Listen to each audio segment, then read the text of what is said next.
I do worry about getting trapped in here. I don't know.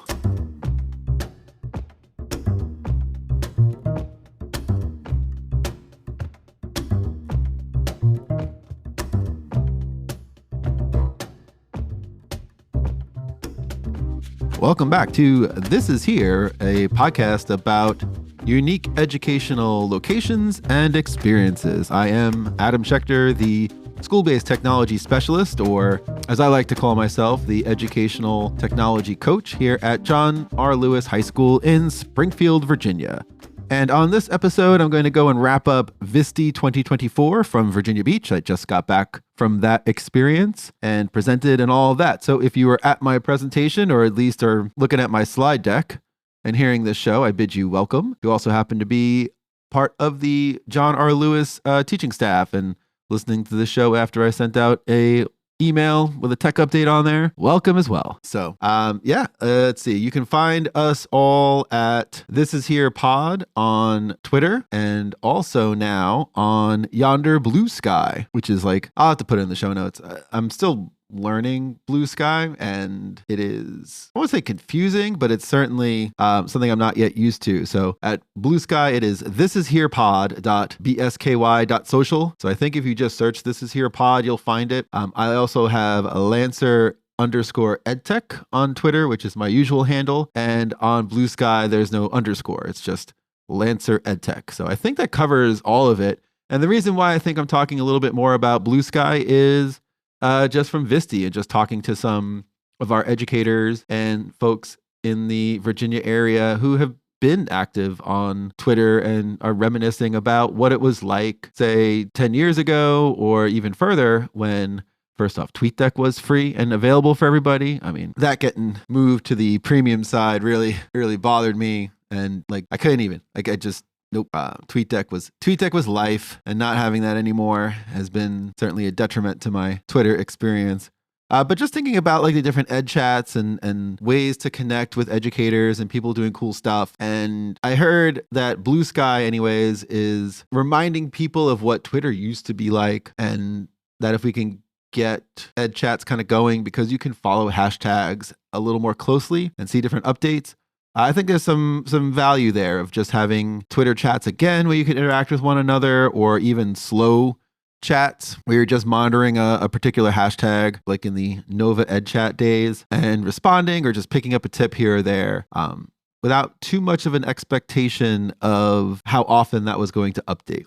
Right. I mean, there was something cool about the live chats, but that did force you to be on your device like at a certain time once a week or what have you. Otherwise, you would sort of miss the interactivity. But maybe if you could bring back something that's like slow chats, or at least something where you can follow a hashtag and see updates occasionally on your schedule, and reply and keep like those threads active. I feel like there could be some great benefit there. So we'll see what happens with Bluesky, but you can follow me there at This Is Here Pod at Bluesky or .bluesky, whatever it is. I don't know. I'm going to leave all that stuff in there because I think that confusion just speaks to where we're at when it comes to social media these days, right? Like Twitter is still giant, but it's full of things that people don't seem to like, full of content and bots and all that. So it's really hard to get what you want, and trying to follow hashtags or follow these chats are not as easy as it used to be, particularly with TweetDeck kind of gone. And so, yeah, I mean, I think people are still looking for a venue, and Bluesky has not quite reached that critical mass of acceptance where people are kind of on it, they think it's all edgy and cool. It's like, oh yeah, I'm on that blue butterfly thing now, So VSTE 2024 was in gorgeous Virginia Beach. I've never been. Going to Virginia Beach when it's not summertime is different. I remember that my dad used to talk about going to there in the summer, the spring, and all their adventures. And, I can imagine it was a happening place, particularly in the 70s when it was nice and warm. But when you're going in December, and there's really not much around. The Doubletree, the convention center, like that's all right there, right off the highway. And I never really ventured far from there. Walked to different places to eat and things like that. It's kind of getting an overhaul. I think some of the artistic pieces they've put in and all the murals everywhere, I thought that was a nice touch. But yeah, like walking all the way to the beach at one point, it was about a mile away from the convention center, and you could easily just see nothing. Or nobody at this time. So I'll have to probably head back when it's a little more busy occupied, what have you. They did have the holiday lights up on the boardwalk, but that was a drive-through experience, and they weren't letting me walk around on the boardwalk while there were cars with no headlights and drivers just on their cell phones capturing video. Yeah, so a little bit of a safety hazard. But I did meet a new friend who's working security, so it was good. But yeah, like it's a little different. I mean, Roanoke has its draw, it has its charm, the candied bacon, of course, but Roanoke was also a little bit of a labyrinth and trying to find where things were, like the presidential rooms versus the mountain rooms and all of that. Really needed that. You needed that like venue map all the time. I think I've never used a venue map as much as I did at Roanoke last year at that convention center. But and the walkability was great. Like it wasn't very far to walk around to the different places that they had and the eating and all that. You stay close. And this seemed a little like further away. And I think in Fairfax terms, I saw other people from Fairfax County, but there wasn't a big effort into trying keeping everyone together or like everyone going to socializing or anything beyond some of the events at the convention. So yeah, it was like different. I was by myself quite a bit. So that was a little different than last year at Roanoke. So, and shout out to the organizers just in general, like put on a conference like that with that many sessions and schedules and all that. People volunteering all the time. I think next year I might look into volunteering for like an hour or so, get a cool t-shirt out of it, and go and chat with some people that are there. But yeah, they said they had over 1,100 people, like a number of featured sessions and the exhibitors and all the different vendors and everything to go and check out and talk to. And all that experience was certainly fantastic. As far as some of the sessions that I attended and some of the things I'm kind of bringing back into practice, it was a mixed bag. I did attend a bunch where I had some aha moments, particularly even the first one. So right out of the gate, it was a session about Canva Whiteboard. And if you haven't used that yet, check it out. So Canva Whiteboard, if you're looking for that Jamboard replacement or, Padlet or something like that, like it's a great tool. I just did a write-up of it for our staff and linking to the presentation that I saw when I was there. And the thing about Whiteboard is that it's a infinite space and you can get lost in it, but you can also put a structure into place and have different areas for feedback. You can have voting options. Kids can leave Post-it notes and things like all over the place. Like it's a big, just open space. And I really liked it. You can bring in graphics. You can have videos embedded into it. The other part, which was really nifty, is that there's a whole bunch of pre-made whiteboard templates already that you can use, so you don't have to start from scratch. And the other cool thing is that if you have a template of another type of document in Canva, whether it's a presentation or flyer or social media post or something like that, you can turn around and make that a whiteboard using that template.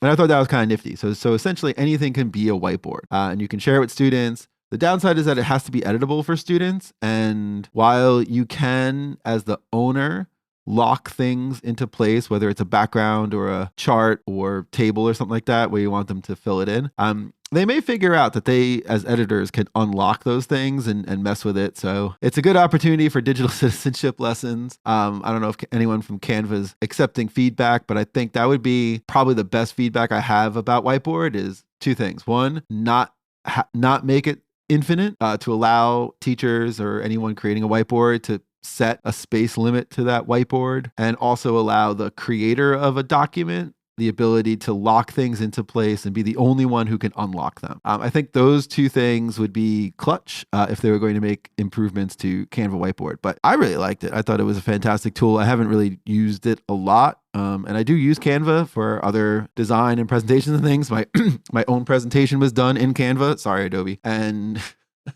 I do like their presentation tools and the way that my own presentation was able to come together as it did with some of the timings and things. So yeah, so Canva Whiteboard, big thumbs up. Go check it out. And don't forget, educators used to get like free kind of premium accounts. So if your district doesn't get Canva generally, like Fairfax does have it for everybody already. If you're just out there, go look into it because it should be free for any educator. And then you can share that design or whiteboard or what have you with students, and they can use any like Google account to sign in. So yeah, that was good too, by the way, is that when students contribute stuff to the whiteboard, there's version histories, like you can see who added things to the whiteboard, which is something that is a little more difficult in something like Padlet or even Lucid. So yeah, so around here, like they bought Lucid Spark for everybody, and I've been trying to use it and get better with it, but it's great, but there's so much of it that I think a lot of our teachers really want more simple tool, and Canva Whiteboard is that. So big shout out to them. Looking into some accessibility features. I think that was a big part of some of the sessions that I went to. Even in the Chromebooks themselves that our kids use, the verbalizing tool, you know, like the Chrome Vox, the reader, like changing some of the screen settings, you know, instant translations and things like that. So that I have to dig in a little more, as well as this like Google session that was, it was scattershot. It was like throwing up some clay pigeons and having a shotgun blast, just poof, spread everything around. Like, have you heard this in Google? Have you heard this in Google? And I thought it was like great. It's just like, you go to it and you're like, all right, that's awesome. I now need like 3 hours to unpack like your entire presentation and look at all these individual tips that you were talking about. So yeah, you definitely need time to go through materials when you go to a conference like this, and maybe try and grab some presentations of places that you didn't quite get to, so you can save them for later. So I do have to go and do that.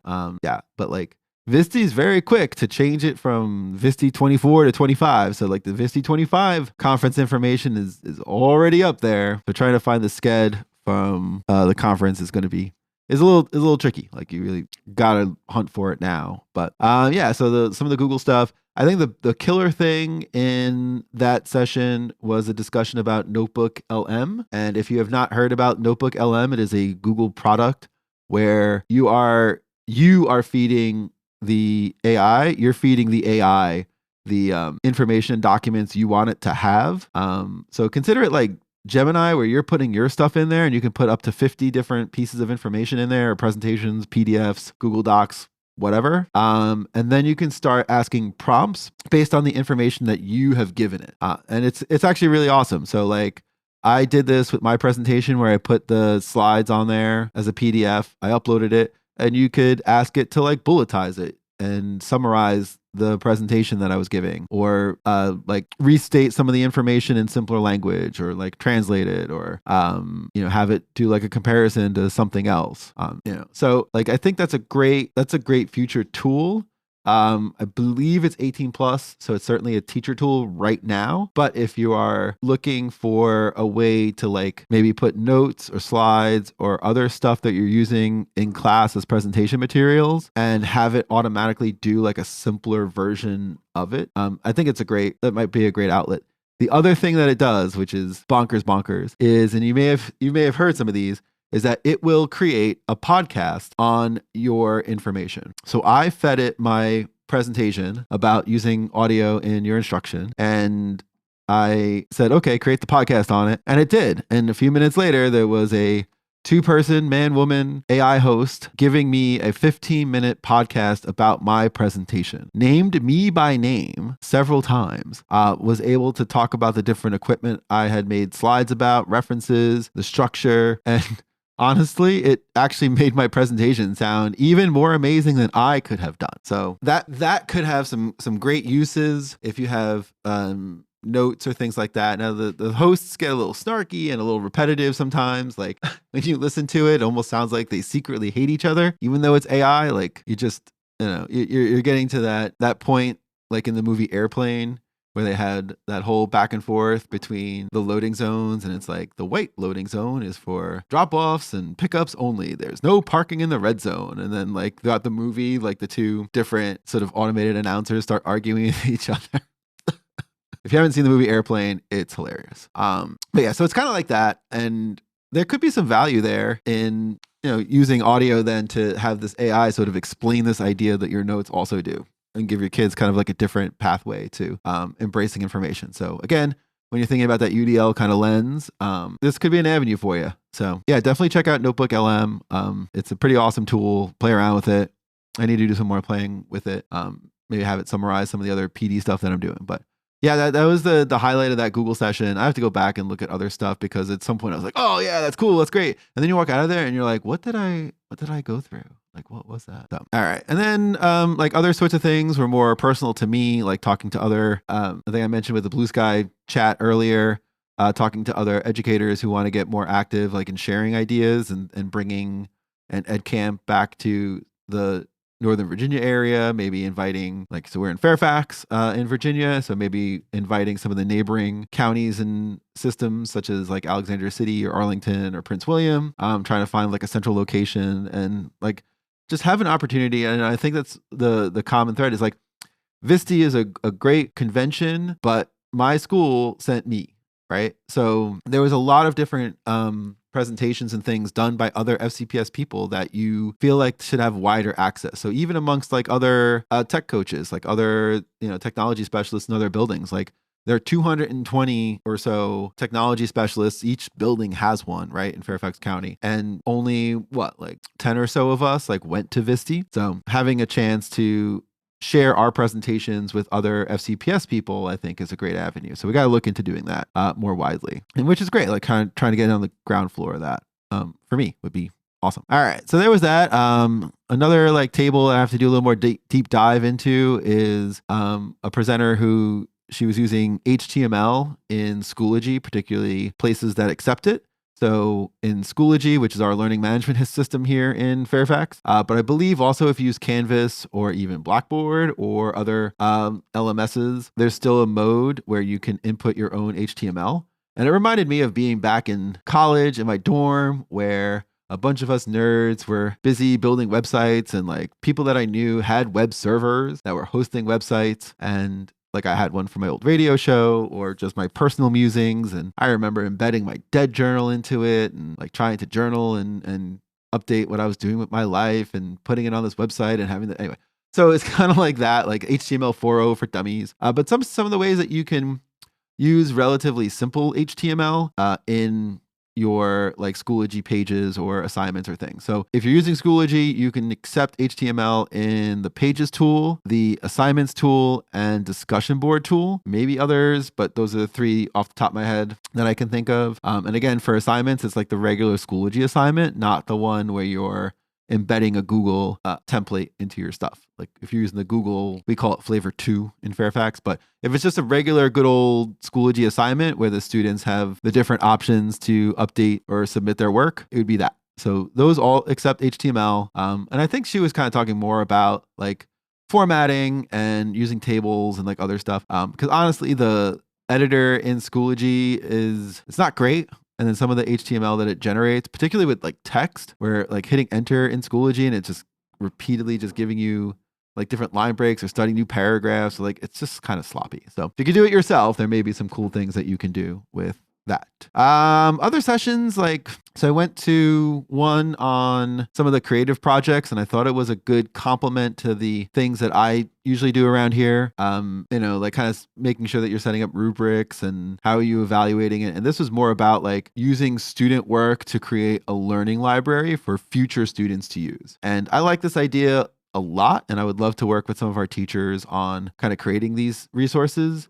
And anyone that knows Bloom's knows that when you're teaching other people, like that's like the highest level of Bloom's taxonomy. So why are we not having students kind of come up with these materials that they can use to like teach others, right? And then the following year, you have this library and you give it to students to access to help them understand material. And then they can have a project where they curate it. They look for holes. They look for other things that they can do. They can look at a submission for this learning library and decide that they want to improve upon it, right?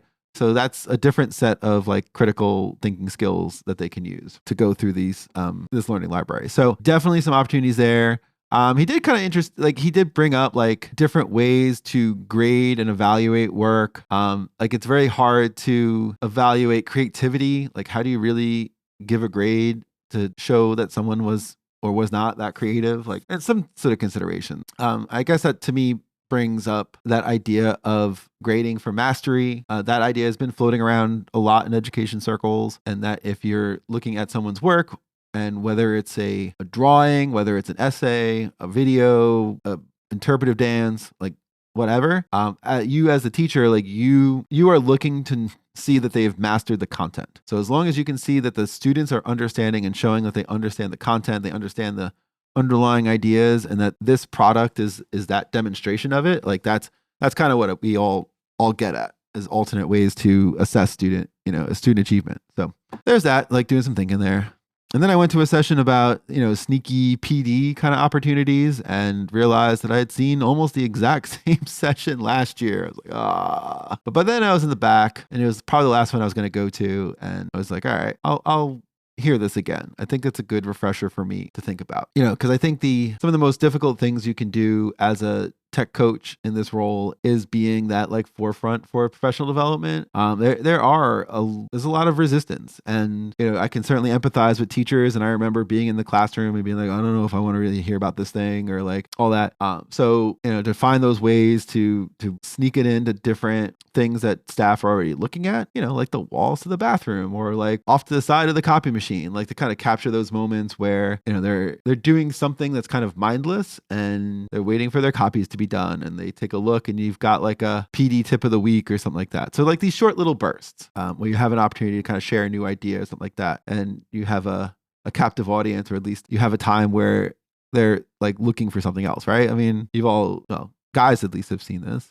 Like many in an arena or other place, like you go to the bathroom and taking care of business, and you look up and there's like an ad, or there's like a newspaper article or something like that, like while you're standing up doing your thing. So it's not new. Like the idea of potty PD is not necessarily new, but just kind of getting that back in there. So that was generally the sessions that I attended. And I kind of was at a little bit of a crossroad with some of the things at VSTE, just because so many of it this year is like AI based. And I said, that's cool, but we have not yet developed that firm of a plan here in Fairfax when it comes to AI, and our students can't use it at all, any of these tools. Teachers can't input student work into any AI LLM right now. So much of what is in AI is either embedded in other things, whether it's Canva, Adobe, quizzes, Kahoot, like they have the AI stuff in there already, or you're interacting with like your chat GPTs or Geminis or things like that. So it's like, sure, like Magic Schools is cool, but they are little by little taking things out of the free stuff. And also I'm not 100% sure if it's approved here. We did like Brisk, like that's not too, like, you really have to look at some of the terms and conditions in these places and what they're doing with the information and all that. And we're really careful about that here in Fairfax. So it's not really the Wild West like it used to be, where it's just like, hey, there's this new thing out there and I just want to go and try it out, and who's gonna stop me? Like it's just not that way anymore here in the county. So you just have to be careful with what you're doing. And me as a digital citizenship steward and someone who is constantly like not reminding, but telling teachers there's that resource in our digital ecosystem library. It's hard to go to sessions and get excited about stuff that like you see and you want to use, but that if you submit it for approval, it's going to be 8-9 months before it may be approved for us to use, just because our process is so long between our own Office of Instructional Services. They have like 2 rounds of approvals. So if you miss one, you have to wait for the other one. And then the other part is our cybersecurity office has to go and approve stuff. And they have a checklist that's super long that they send to the vendors and all that. And,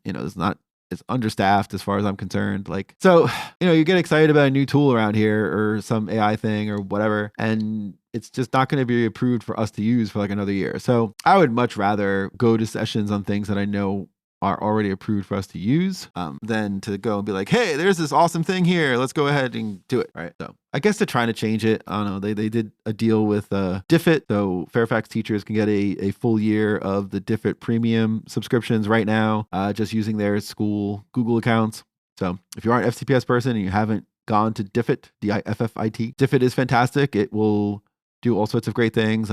It will level text, so you can basically copy any article and have it generate a text response in a reading level that you want. So if you want to take the Lexile score and pare it down all the way to a 5th grade, 6th grade, 8th grade level, go for it. Like it'll do that. It'll make video summaries on YouTube videos.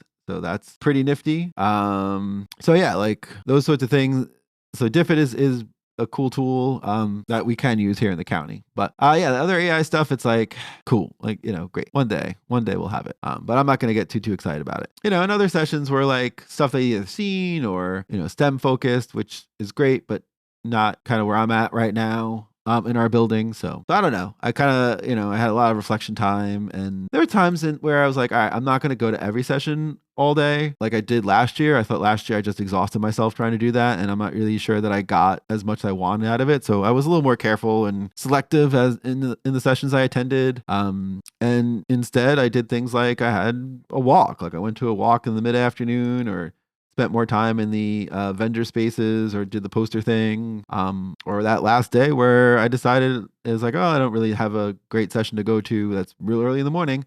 Instead, I'm going to go and like do some work and catch up at this little small coffee shop there in Virginia Beach and have a delicious breakfast burrito. I felt like that was a much better use of my time. And that breakfast burrito was delicious. So if you're in Virginia Beach, gotta put a shout out to Java Surf Coffee, because you like some spicy breakfast burritos. Have at it. Also, Three Ships Coffee just does light roasts, and I was in heaven. It's like this fruity blend of light roast coffee was their house coffee, and yeah, I enjoyed it thoroughly. So some good place to check out, certainly in Virginia Beach, if you're there for a conference or anything else. But yeah, generally it was, so I took some time there and thought about it. And I came back, and I might talk to my principal about maybe taking a few teachers with me. I know one of the other high schools in our county had brought, I think, 4 teachers to experience VSTE. And I think that would be good to have those that are in the classroom and see what kind of reaction they have, or like what they would find useful. So as like a tech coach, and there are other tech coaches that are there, it's primarily that, you get some value out of it. But then it's sort of that, like, how do you transfer what you pick up at VSTE? Like, how do you put that into practice in your own school, in your own district? So, even now I'm still struggling with sessions I went to last year, trying to do the same thing. So we'll see. I sent out a little update already to staff about the Canva whiteboard thing. I mean, that's that one cool tool we already have access to that I feel like has a lot of possibilities. We'll see if they appreciate that and use that in their classrooms and all that. So as far as my own session, I did talk about audio in learning. I will link the session notes and slides down below. That was a different experience entirely. I was in a concourse. I was quite literally in the hallway outside of the rooms. And so my session was like during others, and the space, I guess, because it's an innovation station, my guess is that space is really designed to have a lot more playable demos and that sort of stuff. So, I did that more this year. Like, I still had a formal session. I want to shout out my administrator, Kim Harrison, our director of student services, who came down and watched my session and hung out and joined us for it on Monday morning. So that was really appreciated to see, like, my administrator just pop in there. Like, that was cool. Like, I really feel supported from that. But yeah, so I had about 10 or so people hang out for the 40 or so minutes that I was presenting. I brought all of the gear. You can see on my Twitter account, I posted a few pictures of the setup at the convention, and also like my suitcase full of stuff that I brought with me. And yeah, like, I think what was nice for me is that I talked a little bit about audio. I kind of gave my why. I think I only spoke for about 15 or so minutes myself. And then I turned it over to the attendees, and they were poking around at the different types of gear that I brought. They were asking questions. They were really looking for ways to implement it in their own work and in their own instruction. And that was exactly what I wanted. So there was less about like actually creating a podcast. I said, a few people were trying to poke around and record, but it wasn't quite, I think, what they wanted to do. So yeah, I'll have to see. I'll see if I want to do this again next year or do something completely different. It'd be great to do something different, actually. But in terms of like talking about like recording gear and instruction, like that's a great thing. So I have to try and figure out like a way to modify it maybe even more if I was going to continue to utilize like that innovation station idea for next year, because it will be in Virginia Beach next year. So if I put in for an innovation station, at least I know what I'm expecting. But no, it was, so it was cool. Like, I even had a moment where there was a teacher from last year at Roanoke who went to my podcast presentation, and she saw me this time around and said that she had taken so much from it and had done a number of podcast activities, like really took it to heart and all that. So I was actually really touched by that. Because if you remember, or if you go back and listen to my reflection from last time, I felt like it went pretty well, but a little talk heavy by me. So that's what I wanted to try and change for this year, is personalize it for those that were there and all that. So to have someone come back and like give you that kind of feedback, it was fantastic. It was, like, I was like, oh, it's like, one of the nicest things I think someone has actually said to me, like, as an educator, just in general, even more so than some of the stuff that the kids have said to me over the years.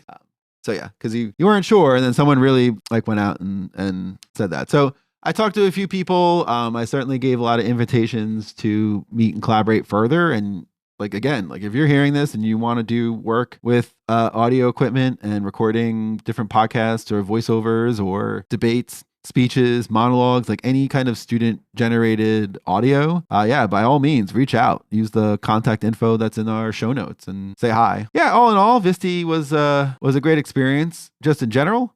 It's great just to get out and reflect and think about what I do as a EdTech coach and be around other coaches in different districts and kind of talk to them and sort of share our struggles and triumphs, network a little bit and present. Like I do really enjoy presenting. Don't think I have too much else for this episode. We're getting close to break here, and I'm excited for the holiday break. I hope all of your holiday seasonal stuff is great and that you have an awesome start to 2025. Can't believe, like, is that really the year that's coming up? Like, it just blows my mind that we're like, yeah, 2025. I feel like that's kind of close to the time when when my student loans were going to be done if I did the regular payment plan.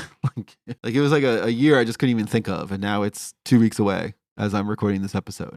So you gotta be listening. Actually, I had our listener in France say hello. So I do want to say bonjour to Lily, who's in France, who was like, yeah, that was me. I said, oh yeah, okay. Yeah, if you're listening internationally, for sure, reach out, because I've seen some of the stats that like bonkers. And if you're definitely listening in America that's not in the Fairfax area, I'd like to hear from you too, because I would love for this show to grow and do some awesome things. But for now, I'm going to wrap it up and thank you all for listening. You can reach me. So I am at Lancer_EdTech over on Twitter, X, whatever it is we're calling it. I'm now over at Lancer EdTech, one word, on Bluesky, and this show is found at This Is Here Pod on both Twitter and now Bluesky as well. So by all means, please follow and check it out. You can also send an email directly to the show at thisisherepod@gmail.com. It'd be great if that inbox had more than just notifications that I changed my password or I signed in from XYZ device.